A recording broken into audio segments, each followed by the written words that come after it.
The Fat Controller stood on the platform. On the horizon, a colossal engine emerged from the setting sun.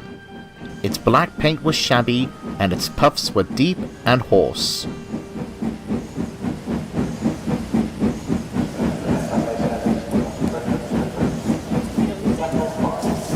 It groaned to a halt. A line of trucks trailing behind. "Good evening," greeted the Fat Controller. "You're the replacement goods engine, I presume?" "That is correct, sir," replied the engine. "The regular diesel derailed in the yard. Wasn't keeping a proper lookout. But you know how self-importance gets in the way of some engines," he finished with a wink. "Indeed I do," chuckled the Fat Controller knowingly. "What is your name?" "Dudley, sir. A pleasure to traverse your rails." "Very good, Dudley. Please proceed to the shed. You'll be in good company with my engines." "Thank you for your hospitality, sir. I wish you a pleasant evening," Dudley finished, puffing slowly away.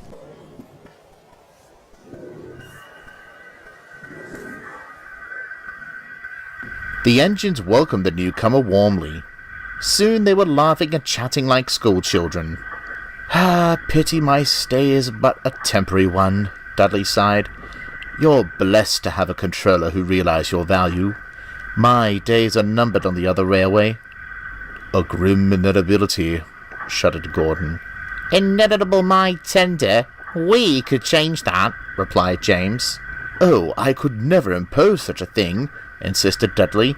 "Besides," sighed Henry, "the Fat Controller's just purchased Oliver, and he's our other new acquisition now."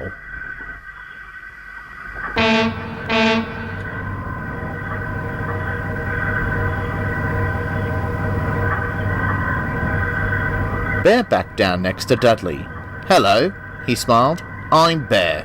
Lovely to meet you." "Mutual, I'm sure," Dudley responded, unenthusiastically. "Will you be staying long or—" "I say," Dudley interrupted, ignoring Bear. "Rumor has it one of you recently rescued 2 failed diesels." "That was me." Henry beamed with pride and began telling the story. Bear was stunned. "He gave me the cold buffer too," sighed Burko. "Living on the other railway likely hasn't painted us diesels in the best light."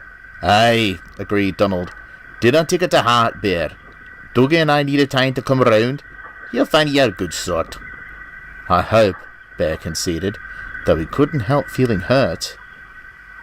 "It was a pleasure to make your acquaintance," Dudley announced the next morning. "If our paths never cross again, I wish you nothing but smooth runnings." With a blast of his whistle, he went to fetch his return train.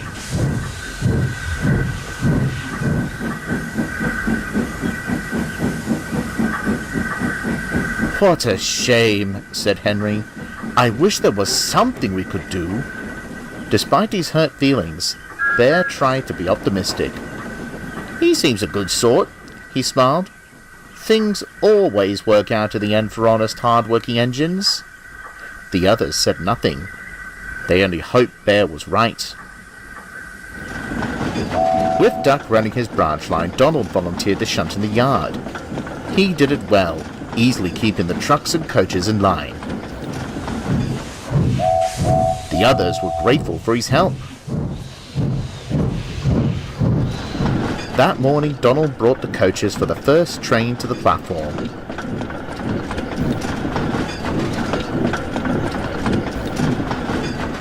He shunted them into place, then hurried off to prepare a goods train.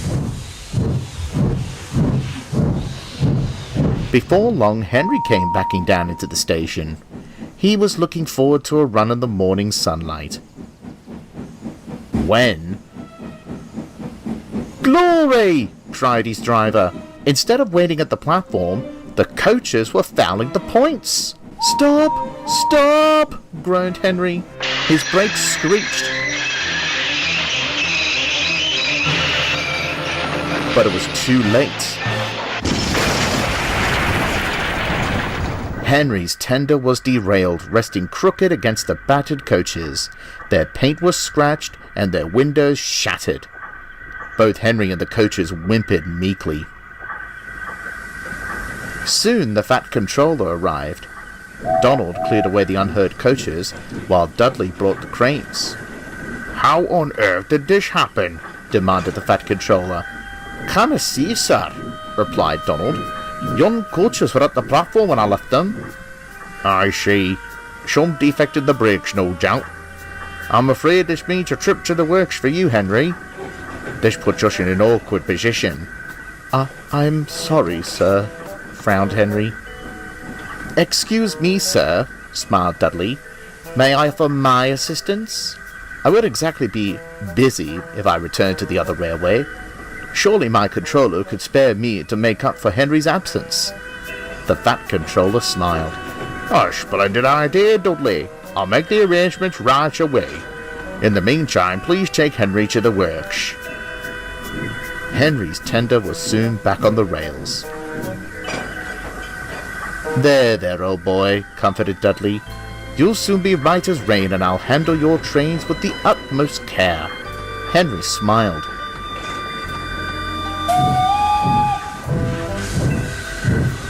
But Donald watched Dudley with suspicion. What was he still doing here? He should have left ages ago. Strange. Very strange.